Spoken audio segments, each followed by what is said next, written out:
इसका मैं आपको एक केस स्टडी के साथ आपको इसका आंसर देती हूँ। एक पेशेंट ने कॉन्टेक्ट किया था मुझसे, उनका प्रॉब्लम उनको ऑब्सेशंस और ओसीडी की कंप्लीट सिम्टम्स थी कि बहुत ज़्यादा रिलीजियसली वो नमाज, नवाफिल, कुछ ना कुछ रिचुअल्स वो करती रहती थी। अब जब हिस्ट्री प्रूव की तो उसमें क्या था कि उन्होंने अपने घर में एक बहुत स्ट्रिक्ट किस्म का एनवायरनमेंट देखा हुआ था अपने पेरेंट्स की तरफ से और ग्रैंड पेरेंट्स की तरफ से, कि उन्होंने बस पंक्चुअलिटी रिगार्डिंग नमाज, वुजू, नवाफिल, फिर recitation, each and everything timely सब देखना। अब वो तो एक नॉर्मल होम इन्वायरमेंट था जो वो देख रही थी, जिसके साथ उन्होंने वो बड़ी हुई जिस माहौल में। टेम्परामेंट था उनका एक ऐसा कि उन्होंने उन चीजों को ज्यादा किया। अब वो प्रॉब्लम उनकी ट्रिगर हुई लाइफ में, एक ऐसा रिलेशनशिप स्ट्रेसर उनको हिट किया जिसकी वजह से उनको वो अब इतना ज्यादा वो उनका कंपल्शंस में चेंज हो गया, उनका वो पूरी चीजें। उसमें बेसिकली हुआ क्या कि अब वो नमाज पढ़ रही हैं तो वो 5-5 घंटे जाए नमाज पढ़ ही है। ठीक है, studies affect, social life totally affect हो गई उनकी। प्लस सबसे बड़ी प्रॉब्लम कि अगर वो खाना खाने के लिए उठ रही हैं या घर में किसी ने आवाज दे दी कि चाओ खाना खा लो, तो खाना खाने में भी उनको लगता था मैं टाइम वेस्ट कर रही हूँ, नहीं मुझे जाके नमाज पढ़नी है।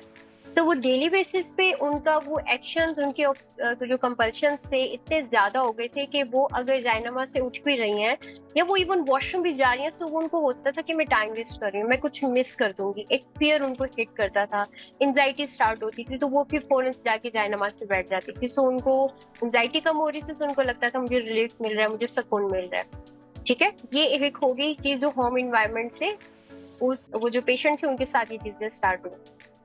जेनेटिक्स इसमें बहुत इंपॉर्टेंट रोल प्ले कर रहे होते हैं।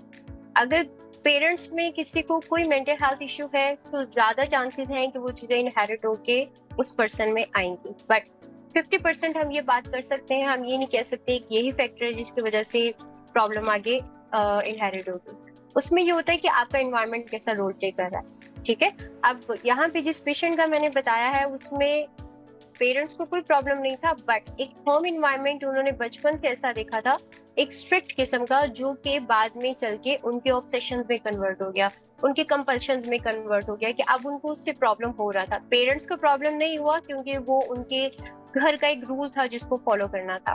बट जब वो बड़ी हुई, पर्सनालिटी ट्रेट्स ऐसी डेवलप हो गई, प्लस लाइफ के ट्रॉमेटिक एक्सपीरियंसेस कुछ ऐसे हुए जिन्होंने एडअप कर दिया सारी चीजों को, और फिर वो ओसीडी में कन्वर्ट हो गया। तो जो आंसर का जो है हमारा इस क्वेश्चन के लिए वो यही है कि यस, जेनेटिक्स रोल प्ले कर रहे होते हैं, चीजें जरूर इनहेरिट होकर आगे ट्रांसफर होती हैं, बट उसमें इन्वायरमेंट भी डिपेंड कर रहा होता है कि आपको इन्वायरमेंट कैसा दिया जा रहा है, आप किस इन्वायरमेंट में आपका ब्रॉट अप हुआ है, और वो इन्वायरमेंट क्या। जैसे कि फर्ज करें 3-4 बहन भाई हैं, हर एक की पर्सनैलिटी एक दूसरे से डिफरेंट होगी। अब वो जो पेशेंट है, उनकी अगर मैं बात करूँ तो बाकी 2 सिबलिंग्स उनको ऐसे प्रॉब्लम नहीं था, वो बिल्कुल एब्सोल्युटली फाइन थे।